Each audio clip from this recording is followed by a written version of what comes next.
Hello, today I'm in Lexus UX. In this video I'll show you how to activate cruise control and how to manage it. In the beginning, take a look at the right side of the steering wheel. Right here we've got this panel. Press this button to activate cruise control. Now accelerate to desired speed and press set button.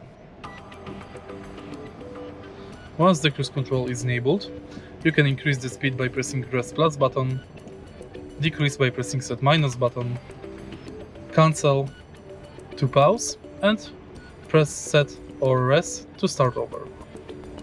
Next, you can change distance from following car by pressing this button, and you can enable or disable lane sense by pressing this button. And that's basically it. To disable cruise control, again press this button. If you find this video helpful, please hit like, comment and subscribe.